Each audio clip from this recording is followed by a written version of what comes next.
Everybody like and subscribe, praise the bell icon. Story number 1. There's a small grocery store in upstate New York, tucked between a closed-down gas station and a boarded-up laundromat. It's the kind of place most people pass by without noticing. The flickering "open" sign buzzes faintly, and the building always smells like a mix of old cardboard and wet concrete, no matter the season. Years ago, the store was owned by a man named Carl Jensen. Carl was quiet, polite, and the kind of person who'd remember your name and your favorite cereal. He lived alone in the apartment above the store and rarely left the property.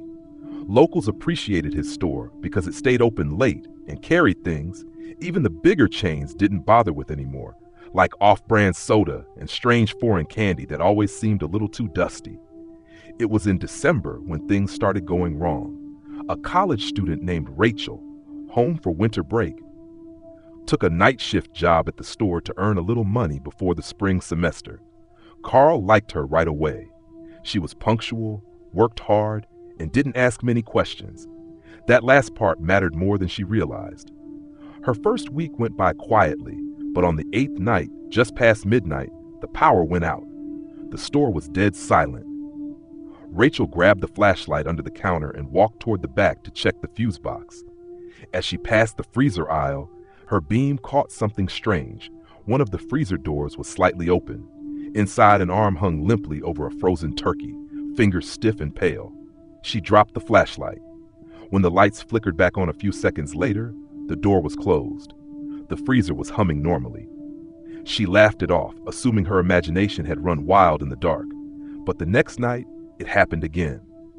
The lights went out. This time she was ready. She didn't use the flashlight. She stayed perfectly still behind the counter and just listened. There was something breathing inside the store. Not just the old pipes groaning, not the hum of electricity returning, but slow, heavy breathing that moved closer and then away, like someone pacing. When the power returned, nothing was there. Rachel asked Carl about it the next day. He stared at her for a long time before saying, "Sometimes the past gets stuck in here, like a smell that won't go away." She almost quit then, but the money was too good. Plus, she felt like something was unfinished. On the 12th night, she brought a camera and set it up behind the counter, facing the aisles. She worked her shift as usual, tried to ignore the flickering lights and the soft thumps coming from the storage room. At the end of the shift, she took the footage home. Most of the video was normal, but at exactly 2:13 a.m., a shape crawled out of the produce section. Not walked, crawled. Its limbs were long, too long, bent at strange angles like it had been broken and pieced back together. It moved toward the counter, stared directly into the lens, and smiled. Its mouth was wide and torn at the corners, full of what looked like black teeth. The video cut out there. Rachel never returned to the store. Her parents said she came home pale, shaking, and wouldn't speak for hours. She dropped out of school, moved out of state. No one heard from her after that. Carl disappeared a few weeks later. The store stayed open, though. No one knows who runs it now. There's no manager, no staff anyone's ever seen, but the doors still unlock every morning at 8, and the lights still flicker every night after midnight. Locals say you shouldn't go there after dark. Not because it's unsafe, but because sometimes you don't leave the way you came in. And if you hear the breathing, don't move, don't speak, and for God's sake, don't look in the freezer. Story number 2. There's a grocery store just off the interstate in Missouri that truckers avoid like the plague. Not because the prices are bad or the food is expired. Those who've been inside say it's something else entirely. Something wrong with the air in that place, like it's been exhaled 100 times but never inhaled. The store is called Rest Easy Market. A big red sign with peeling paint hangs above the entrance, and the parking lot always has exactly 3 cars in it. No matter the hour, no matter the day, 3. Not the same cars either. Locals swear they change. One day it's a beat-up Ford, the next day it's a dusty sedan with no plates, but always 3. Tyler, a 24-year-old delivery driver, had a route that brought him past Rest Easy Market every other Friday. He'd never stopped until the night his GPS rerouted him due to construction and his gas light turned on. He pulled into the lot, noting the 3 cars, none of them occupied. The store looked open, lights buzzing inside, but something about the windows made him hesitate. They were dirty, sure, but more than that, they looked warped, like the glass wasn't reflecting the real world. Still, he needed gas and snacks to stay awake, so he went in. The bell above the door didn't ring. The moment he stepped inside, the air felt heavier, warmer, like walking into a humid basement. There were no other customers, no cashier. Just shelves stacked high with old canned goods and faded snack bags, most of the labels unfamiliar, foreign languages, off-brand logos, and expiration dates scratched out or missing. Tyler called out, "Hello?" No answer. But somewhere in the store, a faint sound started, a voice on the intercom, distorted and crackling. "Clean up in aisle 6. Clean up in aisle 6. He walked down the aisles slowly. Each one seemed too long, like it extended farther than the building could possibly allow. Aisle 6 didn't appear until after aisle 12. When he finally reached it, the lights above flickered violently, casting long, stretching shadows. Something was in the aisle, not standing, hanging. It looked like a man, suspended midair by nothing visible. His limbs dangled, lifeless, but his eyes were open, wide, bloodshot, staring straight at Tyler. Then his mouth opened, way too wide, unhinged, and from it came the same voice Tyler had heard on the intercom. "Clean up in aisle 6. Again and again, over and over, each repetition louder, more distorted, almost panicked. Tyler ran. He sprinted for the front of the store, but the aisle shifted, turned, grew. He wasn't getting closer to the exit. The shelves seemed to close in, tilting slightly like they were leaning toward him, waiting to fall. Somewhere behind him, something heavy dropped to the floor with a wet thud.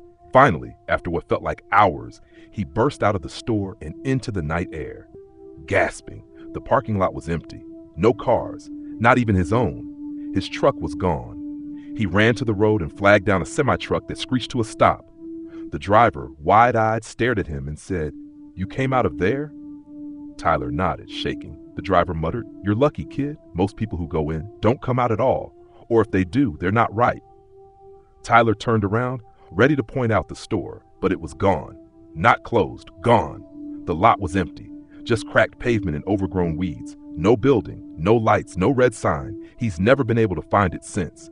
But every now and then, while driving down back roads or forgotten exits, he sees it again in the distance. Rest Easy Market. Same peeling sign, same 3 cars, still open, waiting. Story number 3. There's a little 24-hour grocery store in a small coastal town in Oregon called Marlowe's Market. It's wedged between a cemetery and a liquor store, and during the day it looks normal enough. Friendly clerk, fluorescent lighting, oddly cheerful music playing overhead.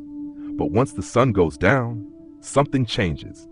Locals whisper about it, but no one talks openly. Even the cops avoid going there after dark. Back in 2019, a woman named Eliza moved into town after a messy divorce.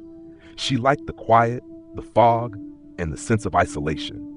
She took a night shift job at Marlowe's to keep her mind busy and earn enough to rent a small apartment near the cliffs. The store manager, an older man named Greg, gave her one simple rule during her first shift. If someone walks in after 3 a.m., don't speak to them. Ring them up. Don't make eye contact. Don't ask questions. Eliza laughed at first, thought it was some weird hazing tradition. But Greg didn't laugh with her. He just repeated the rule and walked away. The first few nights were quiet. A few late-night customers, mostly fishermen and loners, buying cigarettes or coffee. But on her 4th night at exactly 3:17 a.m., the automatic doors hissed open, and a man walked in. Except it wasn't quite a man. He was tall, much too tall. His head brushed the top of the doorframe, and his arms hung at his sides like they were too heavy. His skin looked wet, not damp, soaked, as if he had just climbed out of a lake fully clothed. Water dripped onto the tile floor with a sound that echoed louder than it should have. He didn't say a word. He walked straight to the back of the store and picked up a can of beans. Just one. Then he walked to the register and stared at Eliza. His eyes were wrong. They weren't even eyes. Just sunken black holes that seemed to pulse faintly, like there was something alive behind them. Her throat went dry. But she remembered the rule. She rang him up silently, handed him the can, and forced herself not to meet his gaze. The man didn't pay. He didn't even carry a wallet. He just took the can and walked out. When she turned to look at the floor where he had stood, there were no footprints, just a puddle that never dried, even by morning. She asked Greg about it the next day. He looked tired, worn out, older than she remembered. "You followed the rule," he said. "That's all that matters." But that night, Eliza noticed something strange. The camera feed above the register, which showed the store in real time, was looping the footage from the night before. Same customers, same movements. She watched as she herself appeared on the screen, going through the same motions, greeting a customer, restocking gum, stretching her back. It was her, but not exactly. The version on the screen moved a little too slowly, like someone puppeteering her from the inside. She reached up and unplugged the camera. When she looked back down at the screen, it was still on, still showing her. But this time she was standing perfectly still, staring up at the camera, not blinking, not breathing.